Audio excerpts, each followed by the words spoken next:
Coming up on Theatre Talk. But reviews are written as an apparently objective or a authoritarian view of it, and I don't know what the person's agenda is. Right. Probably one of the main agendas for the person is to write something that's snappy and snazzy enough that they keep their job at the New York Post. Is that possible? I must confess it's true. Theatre Talk is made possible in part by the CUNY TV Foundation.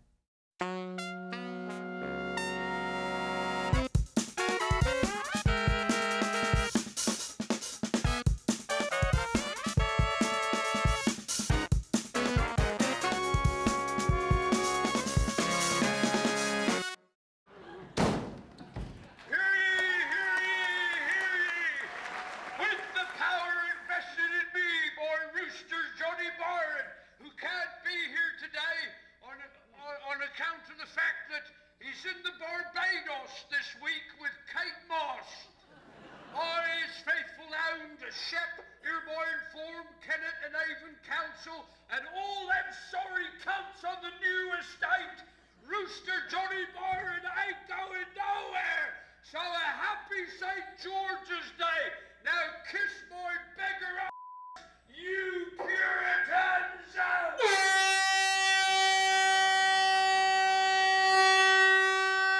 From New York City, this is Theatre Talk. I'm the show's producer, Susan Haskins. And I'm Michael Riedel of the New York Post.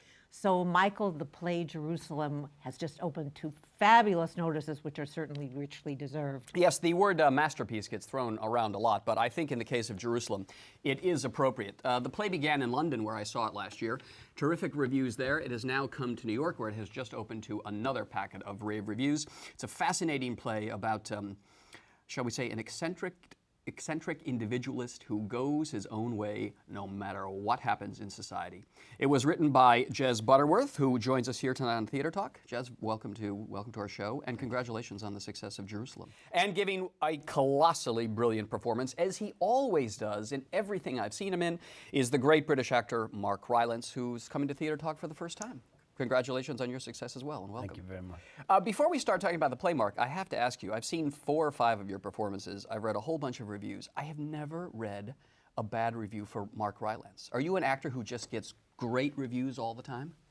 I don't read them, so I don't know. They're all terrible. I think when You couldn't show your head. And You don't. You don't want to know. You don't want to look at any of them, huh? No, no. I don't even read interviews I give now anymore. Really? Why is that? I don't know. I find it confusing, distracting. Makes you self-conscious about the performance, perhaps, if someone describes it in a certain way? The reviews, the reviews, you know, I don't, it's not that I hate that business. It's a separate complementary business, and it's good to have people talking about the shows and discussing it. That's great. But they're not, yeah, they make you self-conscious, and I suppose they're to do with an event that happened the night that reviewer came. All right. But for me, the crucial thing is to be present each evening, and reading a review can put a kind of cling film between you and the audience, I find, of you having an impression of something that really happened a few weeks ago, or a few nights ago. Yeah. I can see the use of them. I can see the purpose of them in marketing a play. But for me, it's a question of, like, would you listen at that door where those people are talking about you behind it?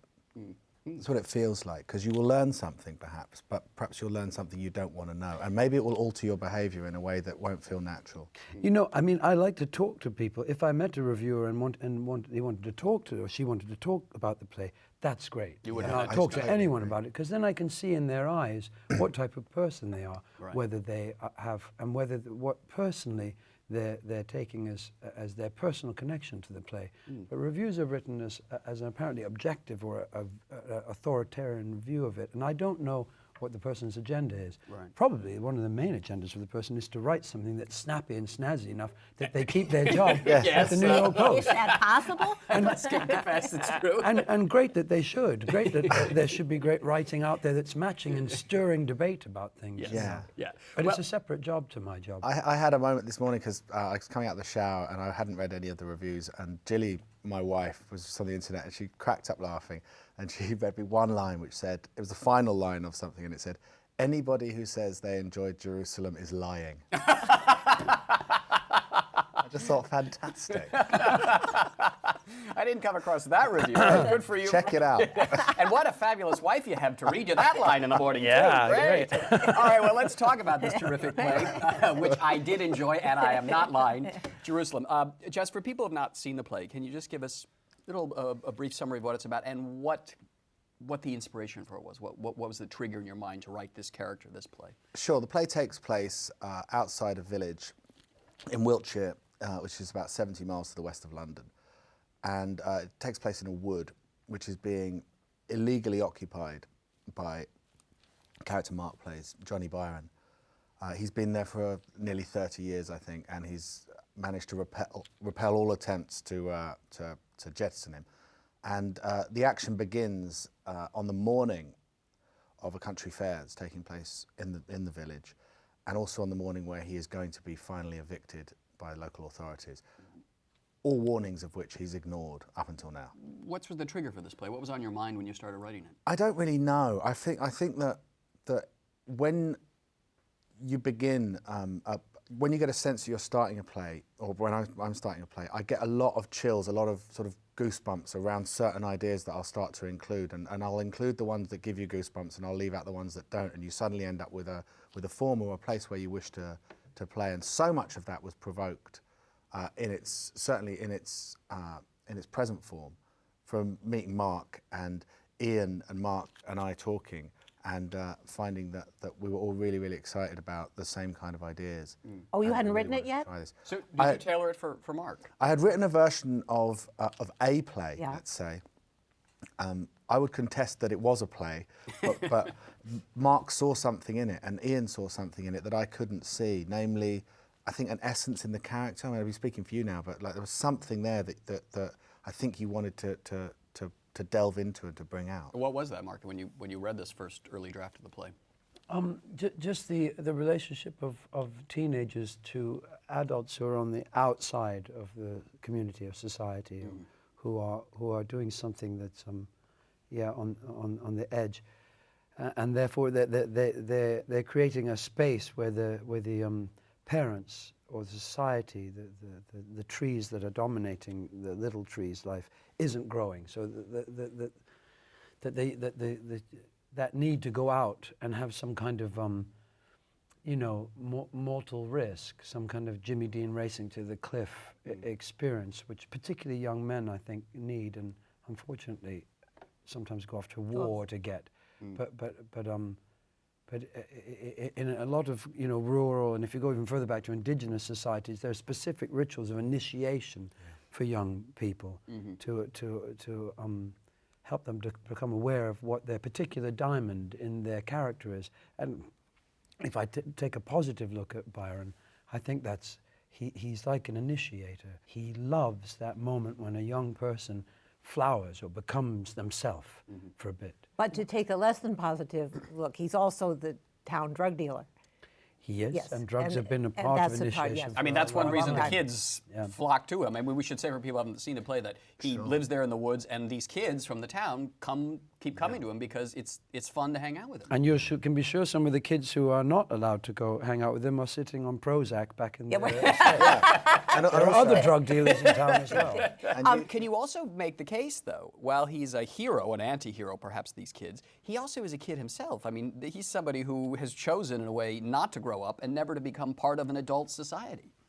Yes, that's the deepest level of the play, is that desire we have at times to stay when we know we have to go, or the desire to go when we know we have to stay, and that's such a deep part for all the characters in the play. But definitely, he's having trouble admitting that his can't- lifestyle is not sustainable. Mark touched upon it there, but this thing of him wishing to remain at a point where he has to move on to another state is, I think, where the play lives. And I think that I got a letter when we were on at the Royal Court in London from I think it was from a Spanish woman who said that, and she was describing something towards the end of the play, which without giving it away. She said that the last time that she was naked, covered in blood, with a drum beating in her ears, waiting to meet giants, was when she was born. That's a good one. And of course, that was never my conscious intention in writing it, but you have someone moving from one state to another at that point, which I think you feel very, very profoundly, or she did. There have been comparisons made with your character and Falstaff. And then someone made a wonderful point to me that it was like a degenerate Oberon, that he was the king of the fairies in the woods. In the woods. Were you influenced by these Shakespearean? I think my models were mostly from life, and if they then correspond to literary models, that's sort of by accident. I don't think there was any literary work that I looked at and said, I want to take a piece of this and put it here. But you're full of that. You've drunk so much of that literary work. I have, It's kind of unconscious. It is unconscious, I think. And I think I very much just like the idea of seeing a play set outside. I mean, you just don't get that very often. And in front of a cool trailer. Yeah, that with chickens. I think one of the first things I get excited about is the setting. You know, you just feel like you could live in it. You feel like you can move all around it in your head, and yet you're fully aware that it's taking place in a theatre. So you're aware of this wonderful setting that feels real, but also an audience watching. Yes, yes. Right. Yeah. You talk about this real guy that you went and visited, Mickey Lay in Pusey. Yeah, well, Mickey Doo is his nickname. Mickey Doo. It's based. Your character is based on someone that you met. My character is based on a few people I know. Some I knew when I was a kid. But yes, most directly on this character that Jez, who lived in the town that Jez lived in when he was writing Mojo 10 or 12 years ago, a little town in Wiltshire. And Jez pointed him out to me. You, at the time, 2 years ago, you didn't think he was still alive. No. I thought he might not be there. But I went down with my wife and was gradually told by people with certain kind of warnings, oh, be careful. But that's where he lives, at the end of this little street. And I went round and... And what was the meeting like? Could you knock on the door and say, I'm a world-famous actor, Mark Rylance, and I'm going to be playing you in the West End? I knocked on the door and I said, I'm a friend of Jez Butterworth's, who lived here 10 years ago, and he's written a play, and it, has some things to do with the time he spent with you, and I wondered if I could have a little time with you, and he basically told me to off. So that was it. What your character would Yeah, he came to the door all dark, and then the Sunday morning, off, and closed the door. And then I thought, you don't go to the Dragon without a present. And so I went back 2 weeks later with a nice bottle of Jameson's whiskey.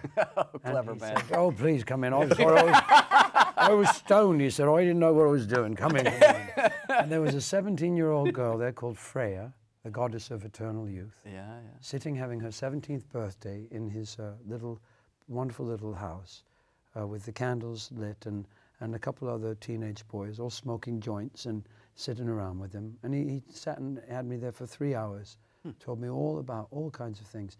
So many of them were so synchronistic with what Jez had imagined, which was an extraordinary thing. And then we've been down again lately.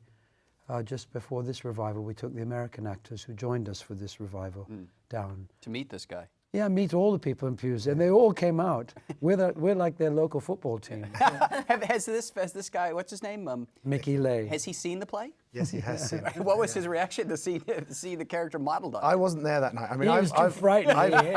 The thing is it's very odd because to say that it's modelled on him, I probably must have spent 6 nights in the pub with Mickey over the course of a year, 15 years ago, and I wouldn't ever suggest that I knew him or that I'd studied him. There was just something. There's just these characters. You see them. There's about half a dozen of them in my life that I can imagine. There's these people that you meet who you can see from space are dangerous, and and I don't know. I just pick up on it straight away, and I'm drawn to them. I'm sure for both of us, there's lots of different conglomerate people you use when you're creating a part. Yeah. And similarly, when audiences come to see it, they often comment to me, audience members, that they know people like this, that they grew up, that there was someone in the village where they grew up who fulfilled this role, this kind of, what happens to kids between the ages of, when they're off the monkey bars and before they go to universities. And when they've turned on their parents and can't stand to be in the house and want to get away. Oh, absolutely. For probably, for either really legitimate reasons or just because that's how you wish to be when you're that age. And I think that we were drawn to those types of characters. It's just, it's just that how you fill that liminal period. You end up as an outsider, age 15, I think. Before we go, we want to talk about the meaning of Jerusalem, which you've drawn from a Blake poem, no, I won't recite, but Don't recite Blake, please. but you say, No, you're right. nor shall my sword sleep in my hand till we have built Jerusalem. What is the significance of Jerusalem to the British that you picked this? Well, Blake was writing at the time of the Industrial Revolution, and the other line in there is these dark satanic mills. And he's very horrified by what's being done to the people and to the culture and the countryside by the business, the kind of emerging corporate and industrial agenda of labor and work, and the coalition of the government with those forces. So the poem, in my mind, is a question.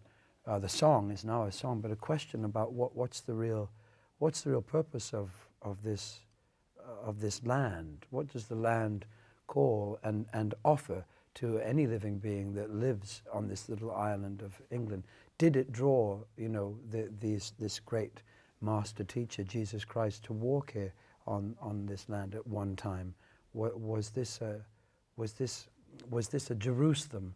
I mean, I always take Jerusalem in Blake's term as meaning more a place where people live in the center of their heart or have some kind of fullness or wholeness to them, and that he's challenging the new agenda, which is being born in a very horrific way, with pollution and with child labor and all the excesses of early industrialization. And So in Rooster is the deep life that's avoiding that.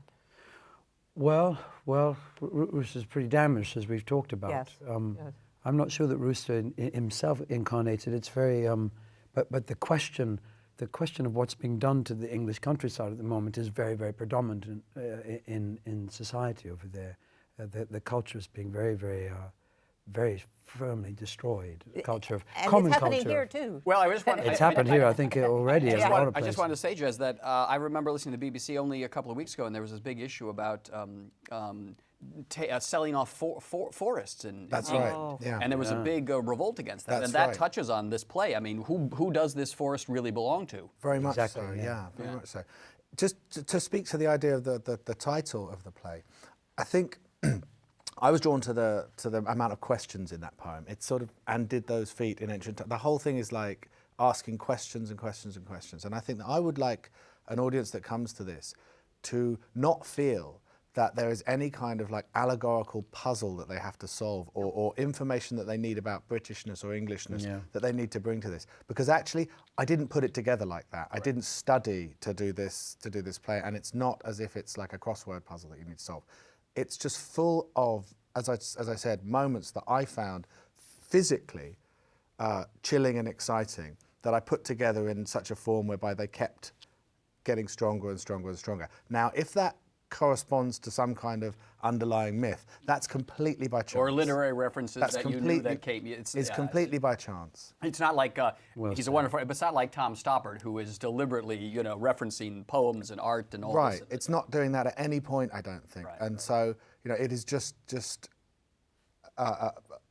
the only way I know how to write plays is like that. Is just to put the next thing forward that feels more exciting than the last moment. We just have a few minutes left, but I just want to broaden it out a little bit, because when I was in England and read the reviews for the play, a lot of them said this is the play that speaks to the current economic situation of Britain at the time. In other words, you've written about people, working class people, lower middle class people, for whom most opportunities have been closed off. A lot of them, if they'll wind up staying in this town, will stay there because they cannot get a great education. There will be no opportunities for them. Is that an issue you feel that your country is struggling with now, that England is struggling with now? Well, it was never my intention to write something about the state of the nation. I don't really know what the state of the nation is, and I'm not being coy.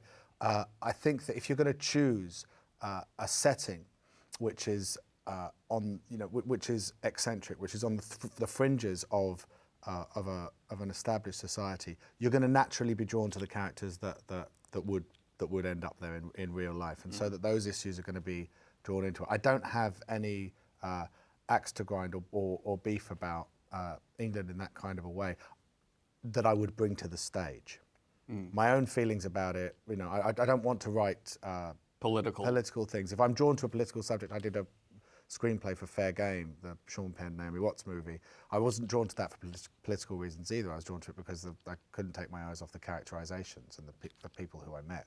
It was exciting to me. What about this larger issue, Mark, of this play? As I said, many critics in England said that this is the play that is an indictment of the culture and society that we have created in England now. Well, I think it's great that people make of a play what they want to make of it, that they pay the money and that there's lots of things to be made of it. And I really respect Jez's approach, that he's made a story unconsciously, which in this case has really touched something.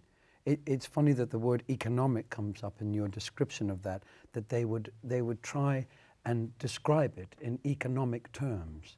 And I feel that just the stories that are being fed us, the stories of what will make us happy, of what are the important issues that we should be focusing on, you know, as a society, to paying our economic debts and all this stuff, it is just has created a desert in people's souls. Yeah. And the necessary things of life are necessary, but they are not what make, they're not, I don't believe, why we're here from birth to death. We need something larger, we need larger stories, mythological stories that touch upon the soul's need for experience in life, something deeper, something more mysterious. Than an austerity program. I think the government and the business world don't want us to think those things, because then I don't think we'll work so hard, because we'll see that where does work end you? Where, you know, no one dies thinking I should have spent more days in the office. But I completely agree with that. I think if we're dealing with a present crisis with this play, the present crisis we're dealing with began 300-400 years ago, when science took over from any kind of sort of ritualized religion in our lives to explain what it is that we're doing here, and was supposed to provide us entirely with our sense of meaning.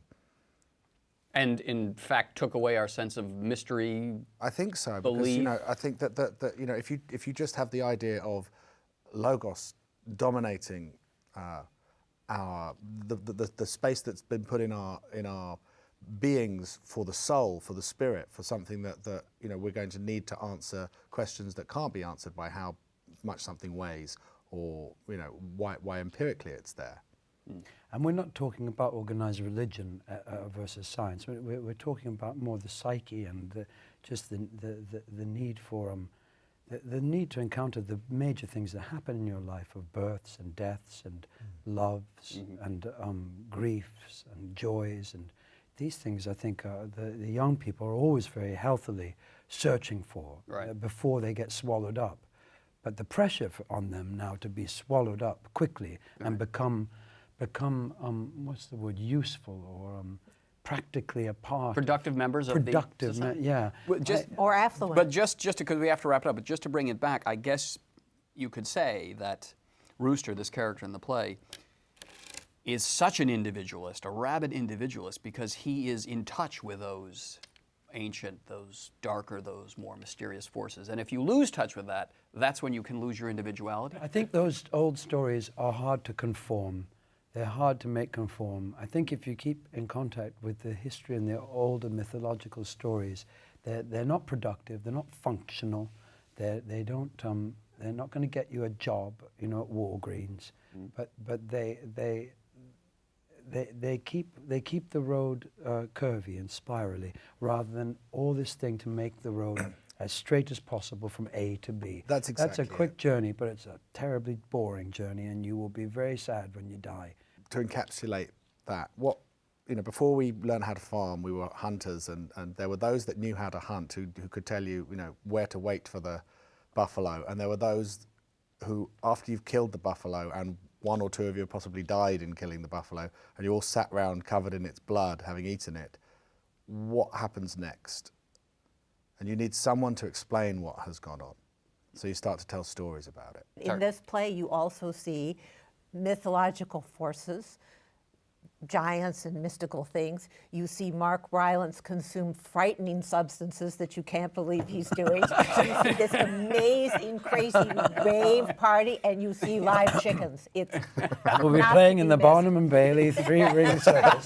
This is not a play that travels any kind of straight path. Don't wanna miss it. Curves and winds and hills and valleys and the whole thing. Got a proper dragon in it. A proper dragon. Well, it's a rich, meaty, fascinating, funny play, at the center of which is a colossally good performance by Mark Rylance. The play is Jerusalem. It is at the Music Box Theater by Jez Butterworth and starring Mark Rylance. Thanks a lot for coming on Theater Talk tonight. Thank you. Oh, Thank you. you. Thank you very much. Fun, thank you.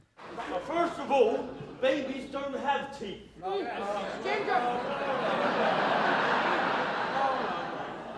All Byron boys are born with their own teeth. 32 jumpers, hair in them's chest, no weeping, no wailing, talking straight off. This one, me, he sits up, wipes the dew from his eyes and calls, "Mother, what is this dark place?" And she replied, "'Tis England, my boy." And with that, I hops off the bed, out the door, and off I marches in my little black cloak. Where did that come from? What? The cloak. Where did the cloak come from? All Byron boys are born with their own clothes. Our thanks to the Friends of Theater Talk for their significant contribution to this production. Theater Talk is made possible in part by the Frederick Lowe Foundation, the Eleanor Naylor Dana Charitable Trust, the Alan S. Gordon Foundation, the Corey and Bob Donnelly Charitable Fund, Carrie J. Fries, the Dorothy Strelson Foundation, the New York City Department of Cultural Affairs, and the New York State Council on the Arts, a state agency.